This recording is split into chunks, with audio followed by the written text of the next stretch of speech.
Buenas tardes, soy Quiche Queirol, entrenador del plantel superior del Resian. Bueno, seguimos con estos entrenamientos adaptados a la situación de cuarentena, entrenando encerrados en casa. Como siempre digo, es lo que hay.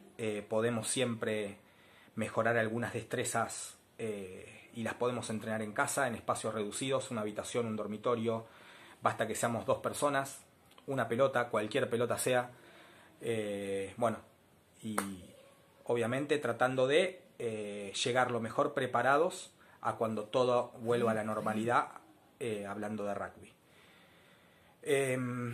Las semanas anteriores empezamos con destrezas de recepción de pase, la semana pasada tuvimos la de tackle y hoy vamos a hablar del chesting.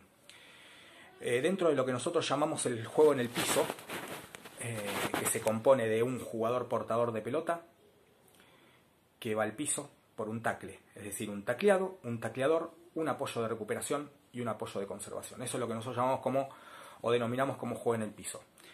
¿En qué nos vamos a enfocar nosotros? En el jugador tacleado, o sea, en un portador que inevitablemente fue tacleado y va al piso. Y esas son las destrezas que vamos a tratar de trabajar en el día de hoy. A esto nosotros le llamamos chesting. En principio, o en el rugby ortodoxo, en el rugby literario, en la enseñanza del rugby, los ingleses hablaban de presentación de la pelota en el suelo. Es decir, un jugador era tacleado y cuando iba al suelo entrenaba una destreza que se llamaba presentación de pelota en el suelo o ball presentation, que era básicamente caer horizontal al in-goal y alejar la pelota de la defensa, acercándola, orientándola hacia el lado del ataque de su equipo.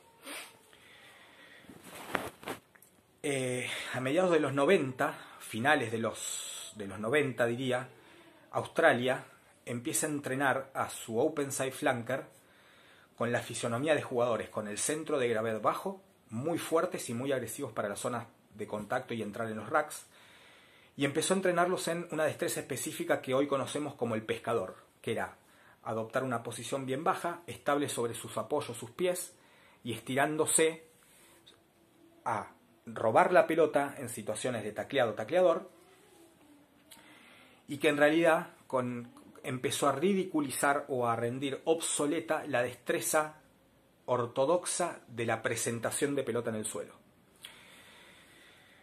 Bueno, esta evolución de los australianos, que después obviamente dejó de ser específica de un open side flanker y pasó a ser una destreza polivalente de todos los jugadores que hoy juegan al rugby, lo de pescar, que tiene su técnica obviamente. Ante esta inminente amenaza del pescador y de la cantidad de pelotas que se robaba e incluso el deterioro o cómo se redujo el nivel de volumen de juego y dinámica del juego llegando al 2007, empezó a crear en los entrenadores y en los estudiosos del juego lo que hoy conocemos como el chesting. Es decir, que el chesting es la transformación de la vieja ball presentation, destreza ortodoxa del rugby, que con el inicio de los pescadores y la técnica de los pescadores y jugadores especializados en esto, tuvieron que readaptar o transformar la ball presentation en lo que hoy llamamos chesting. ¿Qué significa chesting? Básicamente chesting viene de la palabra chest y es simplemente el acto de golpear con el pecho, rebotar o girar. Esta destreza a nivel internacional se entrena. Nosotros en el rugby amateur un poco menos, por una cuestión de prioridades y tiempo. Esta destreza tiene varias opciones de lo que puede ser un chesting. Entonces, un jugador portador de pelota que es tacleado, cuando antes realizaba un ball presentation, hoy realiza un chesting. ¿Y cuántos tipos de chesting hay? Tenemos 4 o 5, y seguramente se van a ir generando diferentes tipos de chesting. El primer chesting y el más peligroso es el chesting más offload, que es decir, jugador tacleado, cae al piso, rebota con el chesting, gira y juega un offload, o rebota en el piso, saca una mano y la libera y juega un offload con una mano. muy peligrosa, muy difícil de hacer. Y cuando me refiero a peligrosa, y acá entramos en un debate que es normal entre los entrenadores, ¿para quién es peligrosa? Muchos entrenadores opinan que el offload, sea de pie, un offload que bate un tackle y juega de pie después de la defensa, o un offload jugado desde el piso, en realidad tiene mucho riesgo para su ataque, porque puede perder posesión. Es un pase que es siempre bajo riesgo, mucho tráfico alrededor, pero estadísticamente el 85% de los offloads terminan en una situación de try. Altísima probabilidad de try cuando hay un offload. Entonces, si nos ponemos a pensar, quizás es mucho más peligroso para las defensas un offload que para los ataques.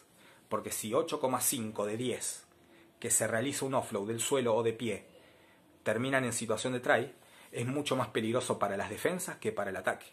Lo que pasa que acá entramos en el debate de los entrenadores, que muchas veces ejecutar un offload no es una cosa fácil. Incluso en rugby internacional se ven no más de 1, 2, 3 por partido, y a veces no se ven. Y los entrenadores empezaron a leer como que el offload también es un riesgo para el equipo que ataca, porque muchas veces puede terminar en una intercepción, en una pelota en el piso, en un no-con por querer jugarlo con una mano. Entonces es como que le saca posesión o termina con la posesión, y es un riesgo para el ataque. Sí, repito, esto no es una regla. Cada entrenador acá entra mucho la filosofía que tiene, el momento. Por lo tanto, en mi opinión, es mucho más peligroso para una defensa que para un ataque. Porque si ese offload es bien ejecutado y termina en buenas manos, hay 8,5, casi 9 de 10 que terminan un try. El segundo es el chesting más tradicional, y que es el fiel reflejo o evolución de la vieja ball presentation o presentación de pelota en el suelo, que es reboto e inmediatamente reboto para atrás y pongo la pelota de mi lado. Y la otra es directamente hago un giro y después de completar ese giro llevo la pelota para atrás. Recuerden que todo esto que es chesting nace como una transformación de la vieja ball presentation y como consecuencia de que los pescadores fueron evolucionando y cada vez era más difícil poder garantizarnos la posesión de pelota en el piso.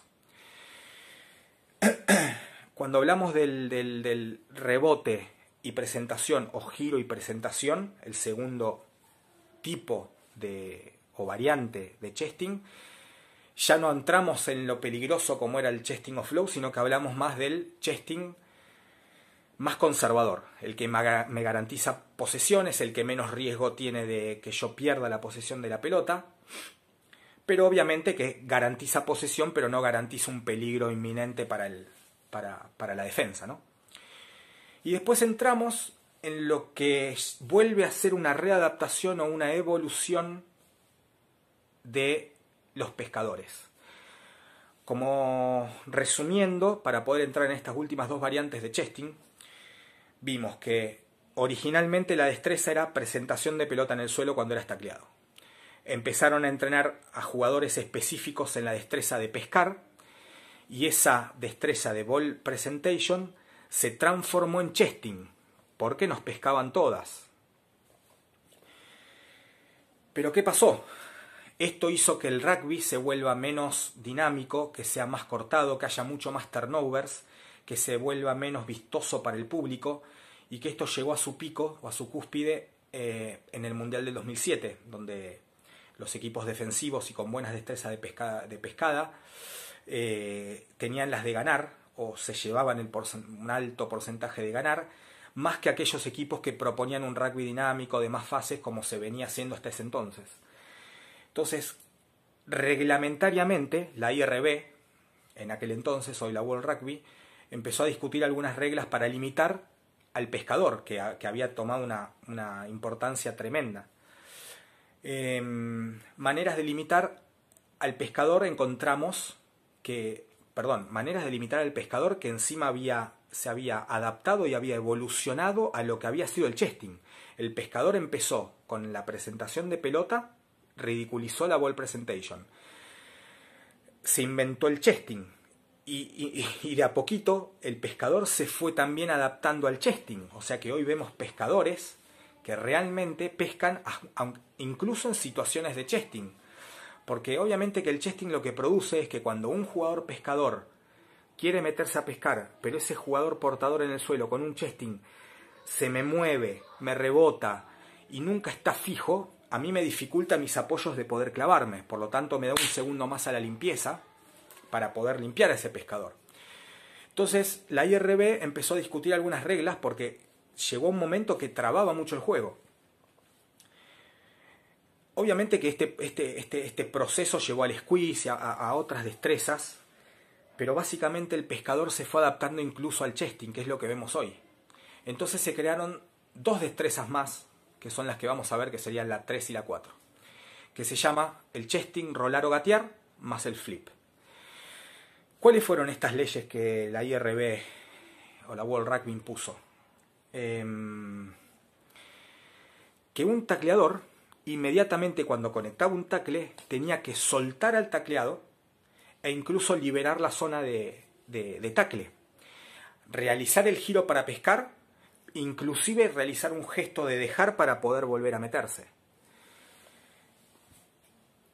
¿Qué es lo que provocó en los entrenadores y en los que estudian el juego? Que nuevamente se adapten a esa regla y empiecen a pensar en, bueno, si a mí me taclean y el jugador me tiene que soltar inmediatamente, yo soy tacleado, reboto y ejecuto un chesting que puede ser gatear o rolar.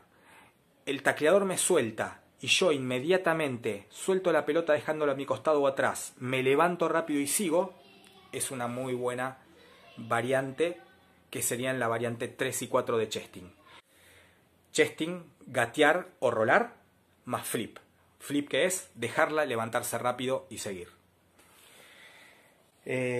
Bueno, espero que no los haya aburrido. Yo creo que cuando aprendemos una destreza es importante conocer la historia, conocer el por qué se inventó, el por qué se creó, por qué se transformó la vieja, que por ahí muchos lo sabían, por ahí muchos no. Seguramente el video es largo, es pesado, capaz que no tengan ganas, pero bueno, estamos para esto. A mí me gusta hablar de rugby, así que para el que lo quiera escuchar, lo escuchará. Y bueno, esperando que disfruten. Ahora a esto van a seguir dos prácticas más. Una va a ser la ilustración de las maneras de chestear y un Word a donde va a estar la explicación de la historia y del por qué se llegó más detalladamente y no tan hablada. Muchas gracias y ahora nos vemos.